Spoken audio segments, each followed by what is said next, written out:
My great honor to introduce our speaker for today, Mayor Cynthia Sterquist. And I have a little background information on Cynthia. Cynthia holds a master's in educational administration and has taught in both the private and public schools for a total of 30 years.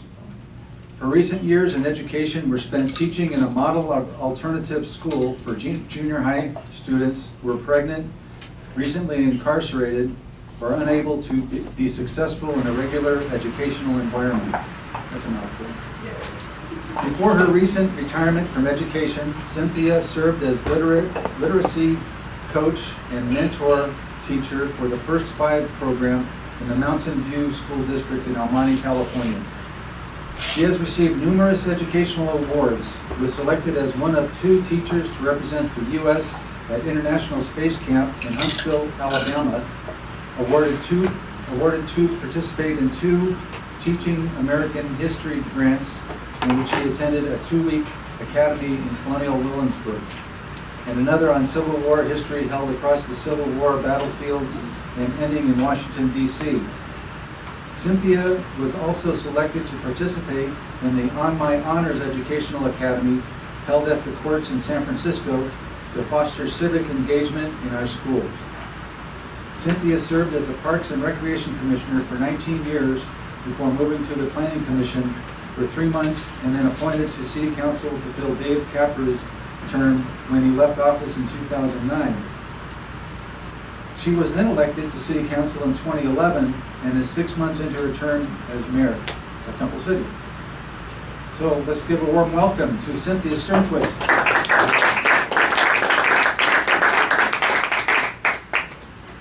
First of all, thank you so much for having me come today. I was at the bank yesterday at Bank of the West doing some banking for my mother, and I needed a pen. And I don't know if you bank at Bank of the West, but all the pens are attached, as at most banks, to these long cords. And the cord was all tangled up, and I'm trying to sign the thing, and it reminded me of a book that's been one of my favorite, somewhat witty books, and it's written by Susan Turner, and it's called Only in America. And I don't know if any of you are familiar with that book, but I thought it might be just kind of fun to open up some talk about the city in a humorous environment. But the reason it reminded me was because as I was trying to sign the check, I recalled Susan Turner's comment that said, "Only in America do banks leave both doors open and then chain the pens to the counter. Only in America are there handicapped parking places in front of a skating rink. Only in America do drugstores make the sick walk all the way to the back of the store to get their prescriptions, while healthy people can buy cigarettes at the front. Only in America do we leave cars worth thousands of dollars in the driveway and put our useless junk in the garage. Only in America do we use answering machines to screen calls and then have call waiting so we won't miss a call from someone we didn't want to talk to in the first place. Only in America do we buy hot dogs in packages of 10 and buns in packages of 8. And my favorite, because it does pertain specifically to me, even though I don't like to consider myself a politician, is only in America do we use the word politics to describe the process so well. Poly in Latin means many, and ticks meaning blood-sucking creatures. So, I hope you don't think of me as a blood-sucking creature. But anyway, first of all, I'd like to share how grateful I am to this group for continuing to give to the children in the city of Temple City, and for all your efforts you do in fundraising and being able to go out and help children realize that there are people in our city who really care about them and care about them being successful in life. And it was interesting to me when I was first asked if I would come to speak to Kiwanis, and I looked up what your mission was. And the mission, Kiwanis' mission, is changing the world by serving children, one child and one community at a time. And it was interesting to me too, because I thought, where have I heard that before? I know I've heard that probably on TV about Kiwanis, but when I started to think about it, I thought, you know, it's interesting that that has been my mission statement as a teacher. Most of my 30 years in education. And as a teacher, every year in my school district, you would sit down and your principals would say, first thing before we even started the school year, what is your objective for the school year? Start off with your mission statement. And I got one of my last mission statements out shortly before I retired. And my mission statement said, my time in the classroom will be focusing on changing the world by serving children, one child at a time and one classroom at a time. And I thought, we have a lot in common. You as a group that supports our children, and me with my background in education.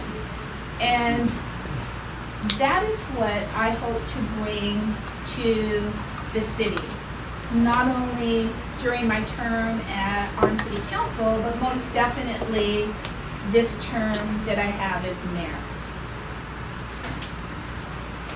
I know firsthand, of course, from my 30 years in education, the importance of the mission that you have, and I thank you individually and collectively for all your talents that you bring to Kiwanis to serve our community.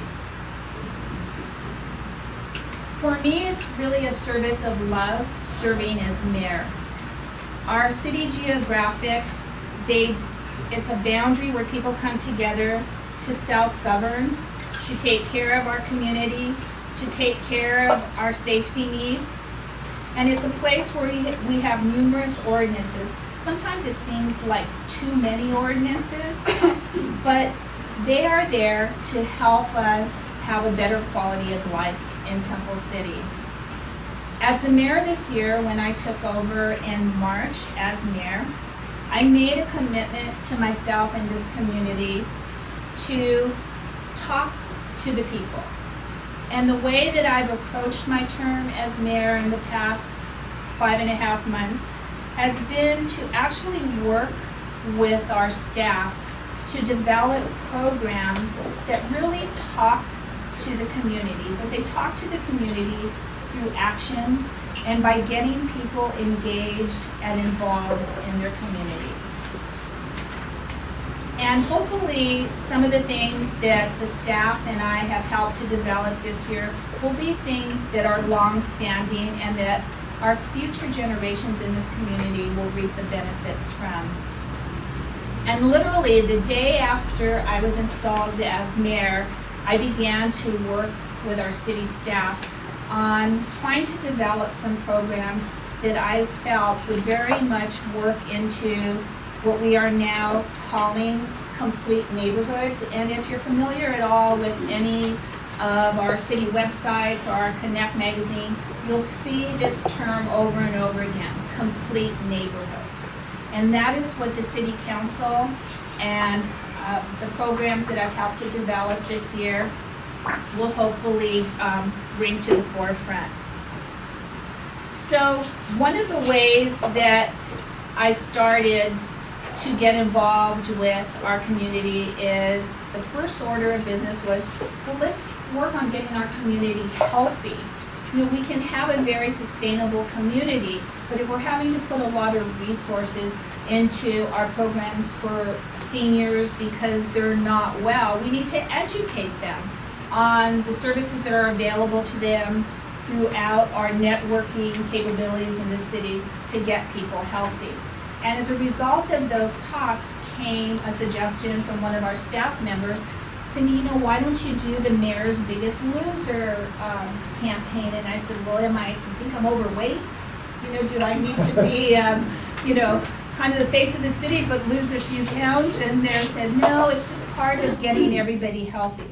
So we started the Mayor's Biggest Loser contest, and Jerry was there every week to give testimony to how hard this group actually worked. And there were young people and old people, but the majority of us were over 55. And so we really, struggled and realized just how sedentary our lives have been to this point, and it really motivated us to work harder, eat better, eat healthier. And that was so successful that City of Hope in Duarte made a phone call and said, we're really interested in your program because we've been trying to develop a San Gabriel Valley coalition of mayors to progress to something on a bigger level than what you're doing in Temple City. And that's our Foothill Fitness Challenge. And so I'd like to encourage all of you to go on to the City of Hope website if you're interested. And there's information about the Foothill Challenge. And cities of Duarte, Monrovia, Sierra Madre, Temple City, San Gabriel, there's quite a few cities, are all participating. And our major kickoff is October 5th in City of Hope. It's actually a health fair. We can go and get free screenings. There's going to be walks around the whole campus of City of Hope. And if you've never been there, it is an amazing campus to go and see. So you could put that on the agenda. And more than a series of events, the challenge aims to motivate neighboring communities to help prevent cancer and diabetes. Because research has shown that the more active, healthy lifestyle you have will help prevent those things from occurring. The next item is our town hall meeting, and that is something that I felt very strongly about, that our community had been asking for. When I was running for city council and knocking on doors, the number one thing I heard from people was, how come you don't have any town hall meetings? So I worked with staff to develop a town hall meeting that will be on September 26th at 7 p.m., First Baptist Church on Baldwin Avenue. And if you attend, you'll actually have the ability to choose from a variety of different educational seminars that are interactive where you can ask questions. So the three topics that are available are city budgeting and finance. Because as a council member, especially as mayor, we get a lot of questions. Why is our city now only going to have $12 million in reserves? We used to have $22 million in reserves. So people are very nervous. Well, if you go, I could give you the answer, but I'm going to encourage you to go so you can find out if that's something that you're interested in. And you would be very surprised to see that the reason we're doing that is to leverage funds and actually have our city's infrastructure sustained for the next 50 years, along with developing programs for our seniors, our youth, that are viable.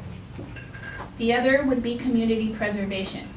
If I ever get a question or a complaint, it's usually about community preservation, which used to be called code enforcement.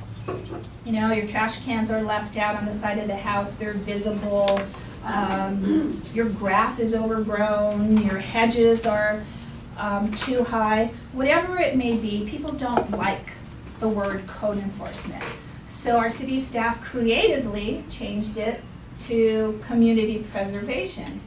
And so along with community preservation, this workshop will give you all the do's and don'ts to help preserve the community, to continue to look beautiful, but it will actually answer any questions that you might have about just code enforcement in general. And then the last one is economic development. If if you really want to find out what's going on at the corner of Rosemead Blvd and Las Tunas, Sure. I would encourage you to go and firsthand hear the information from the staffs. There's a lot of rumors going on, and I think my favorite comment was actually from Jerry, who wrote, I believe it was in the Mid-Valley News, and he echoed my thoughts as a council member perfectly when he said, you know, there's a lot of very vintage looking construction trucks at the Gateway site. And I can't tell you how many times I go by and I think, those things, is it just staged? Are they just staging those trucks so it looks like the city's moving forward? So we have some very exciting news about what's happening there. So I would encourage you to come to the town hall meeting so you can find out what's going on, and then specifically have any questions that are answered that you would like. There is going to be a question and answer session. So with that town hall meeting, I was hoping to engage our citizens to even learn more about our city. And so we are going to have our second Citizens Academy.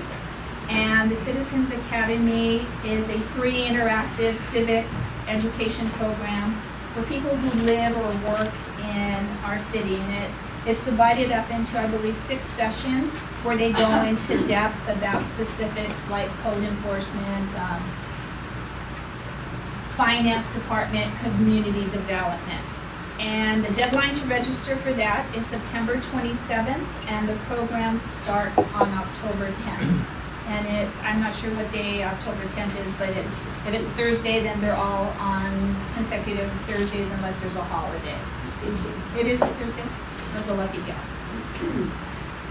And my other item that I brought back to the forefront, I initiated this originally, I believe it was in 2010, but Jerry could help me with that date. Our first Brush with Kindness program in the San Gabriel Valley, we were one of the first cities to bring that program, where we helped residents that were in need renovate their homes with $10,000 grants. Using that money through Habitat for Humanity actually gave a value of about $16,000 to the homeowner because the work was done and voluntarily and the materials were donated. So we had, once our redevelopment monies were taken away, we sort of were on hold with any city monies to go to programs like Habitat for Humanity. But most recently, when we had our budget talks, and I was part of the budget ad hoc committee, I asked that our city donate at least $36,000 so we could offer $6,000 grants to homeowners that needed it. And so that is currently on our website. If you know anyone that's in need of renovations for their home, you do not have to pay the monies back. It's actually somewhat of, they call, it's a hand in, not a handout. So what they ask is that if you have a $6,000 grant and you can afford to give them $25 a month, you just go ahead and do that for as long as you can until you make up that $6,000.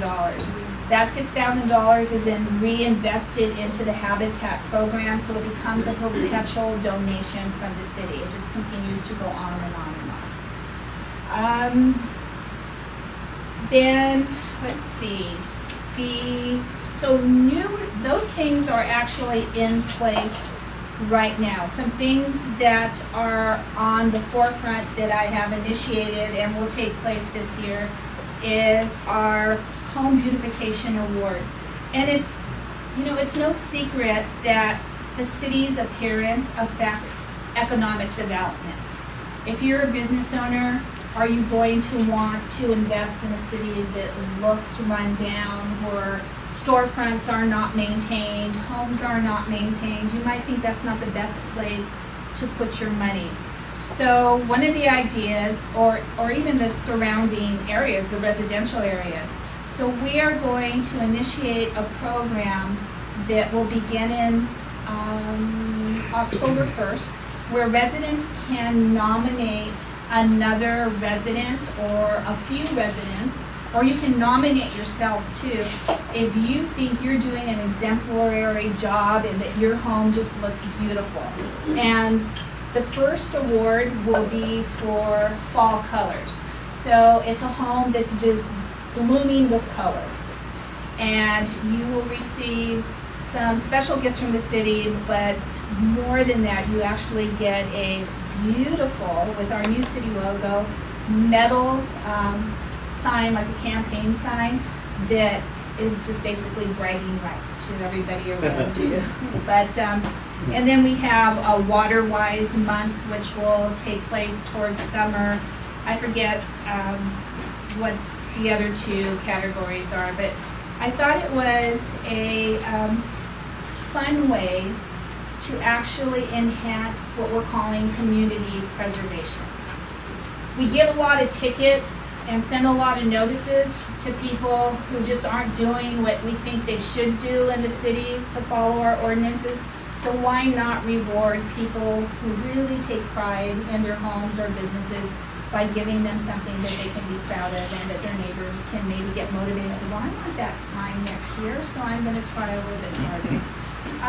Let's see. Oh, the holiday one is holiday decorations, and spring is in the air, is about everything blooming. So those are some of the other topics.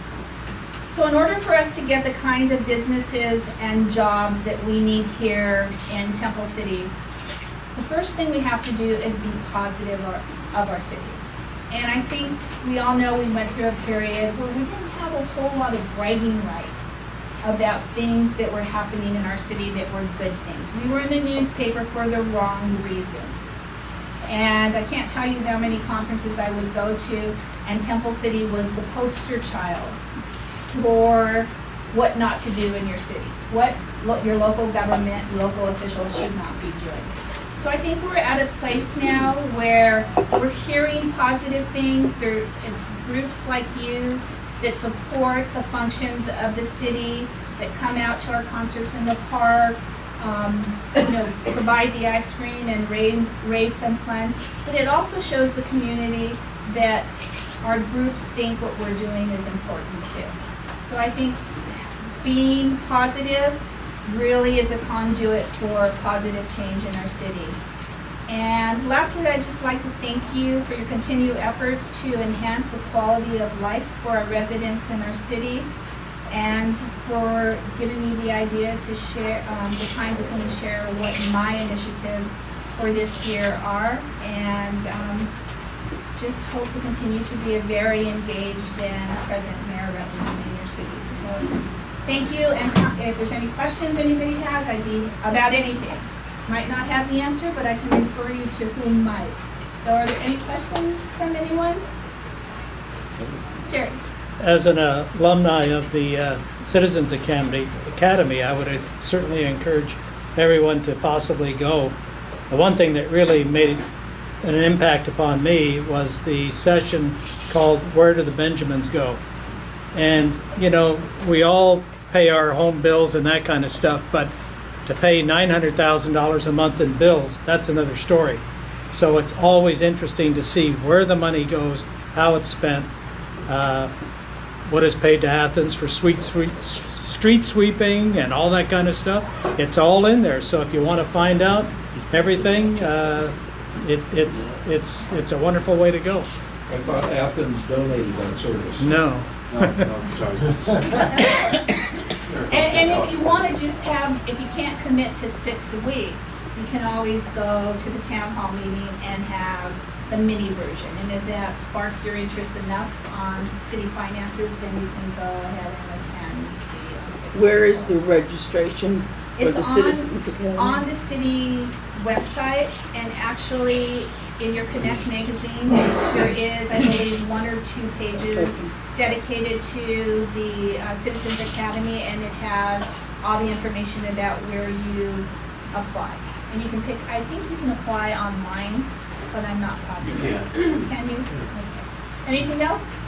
I want to commend you and the city on the magazine. That's quite fun. How many people put that together? We have one,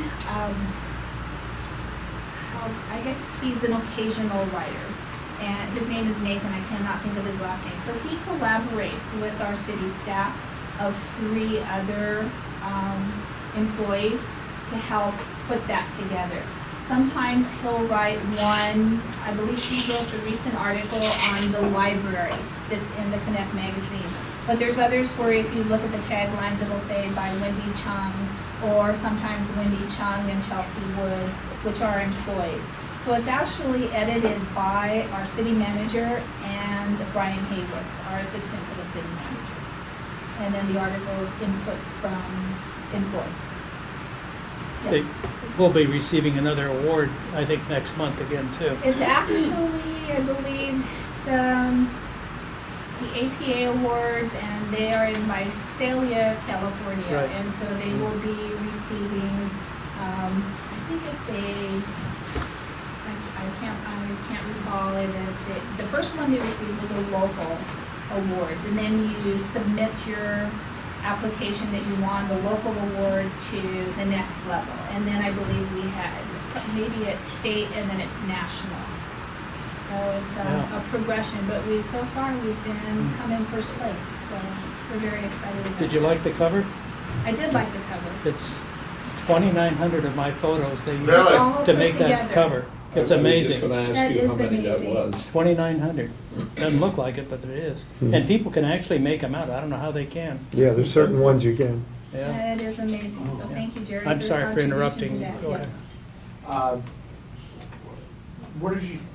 How would you describe the city's relationship with the Chamber of Commerce? Chamber of Commerce. You got something there. That, I would say Is that a that point of question? historically, when I first came on to city council, it was somewhat of a bumpy road. And I say that because there was a disconnect between where the chamber was and where the council and our new city manager, along with his staff, saw that we wanted to go. So we saw that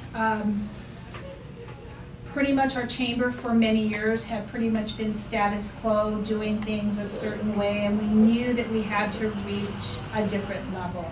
And I think once that was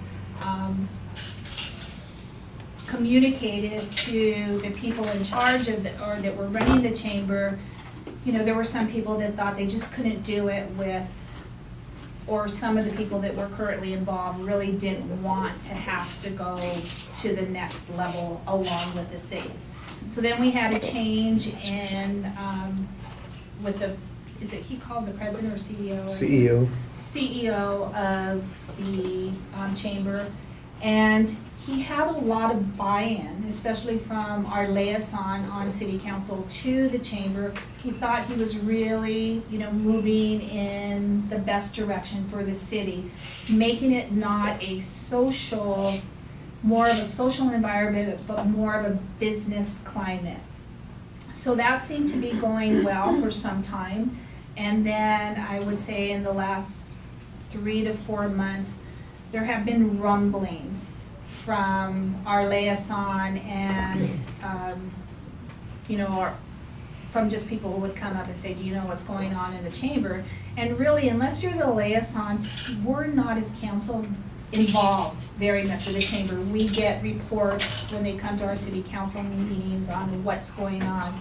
And we hadn't been getting those in a couple of months, so I think, you know, the council then questioned what happened to those. So now we've been getting those again, and all I can say is, you know, whenever you have groups such as the chamber and you're working with the city and you have a lot of different personalities that have been embedded in the community for a long time, and then there's change, you know, sometimes change is very difficult, but along with that, there's some things that don't need to be changed because they work so well. So why mess with those things? So I think the idea is to come to some balance with the chamber to say, we want to move in this direction, but we don't want to get rid of our past. We love the traditions that we've had in Temple City. We like the fact that the chamber was very socially embedded in our community. So I think that's what the current relationship is. It's not a bad relationship. It's not the best relationship we could have. And I think that's the most, Relationship in flux, I guess. I would say so. All right. It's continuing to evolve. What vision does the city have for the Chamber of Commerce Well, I think, that staff has developed or is friendly? you know, the city doesn't direct the chamber. But the Right. city, because we partner with them and we give them approximately $70,000, I believe, a year, we do feel that we want to know that the monies that we give are helping Temple City be in the best light it possibly can. So what we've asked is for the chamber to provide their vision and their strategic plan to the city by, I believe it's mid-December or the end of December, it could be the 1st of December, but by December. And the city will then sit down with the CEO and look at what the city's strategic plan is in the direction that we would like to go and see if they are in sync. If there's a disconnect, then the city will direct the chamber to possibly go back, revise it using what the city's strategic goal plan is, and start again. So I think that's where we are with it, but it really can't be a city vision. It's got to come from the people who are the stakeholders in that chamber. They're the business people. I mean, but they do have to be in line with what the city's goals are. Can you verify the rumor that you're going to challenge the Board of Education to a volleyball contest? Board of Education. I haven't had that, but I want you to know, if you want to pass this rumor on, I play a mean game of volleyball. There you go. One more question. The council is, and commissions and committees are going on the road for the next 45 days, so the meeting will be tonight, I think, at Westminster Presbyterian Church at 7:30. And, pardon me? Live Oak and Camellia? Yes. And Yeah. it should be, if you haven't ever attended a council meeting and you want to go, just see us in action, I'm going to tell you it's going to be quick tonight. Yeah. It's not going to be more than half an hour, so it's a good one to just come sit in, take a look, and not feel like you had to sneak out. So there's not much on the agenda. We only have 3 council members here with us. One's on vacation, well, both are on vacation, Councilmember Blue and Viscar. So it should be a very quick meeting, no closed sessions, pretty much just consent calendar and a presentation. After 50 years, can you give us a preview of what the council chambers are going to look like in November? Well, in November, I can say that there is a benefit for Council Member Viscar, who's on the ad hoc committee with me for council renovations, that he took off for vacation today because the carpet samples came in today. Oh, so you pick them. Guess what?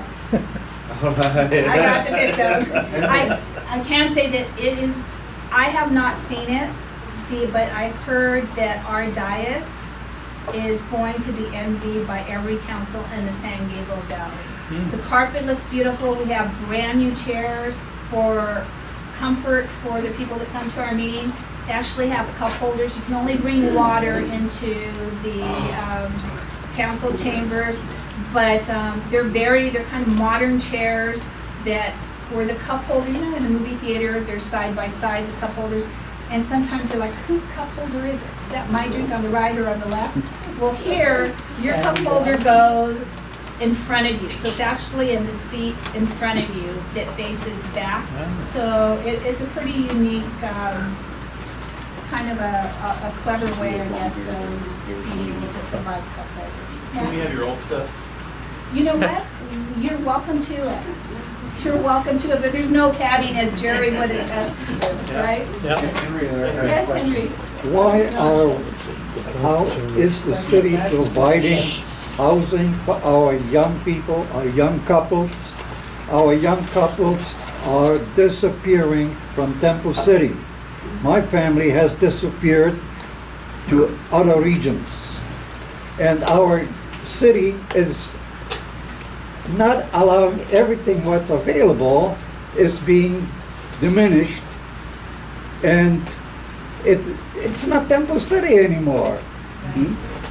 Well, I will tell you, it's kind of a double-edged sword, because when people get to retirement age, they look at their home and the value of their home as their nest egg for retirement.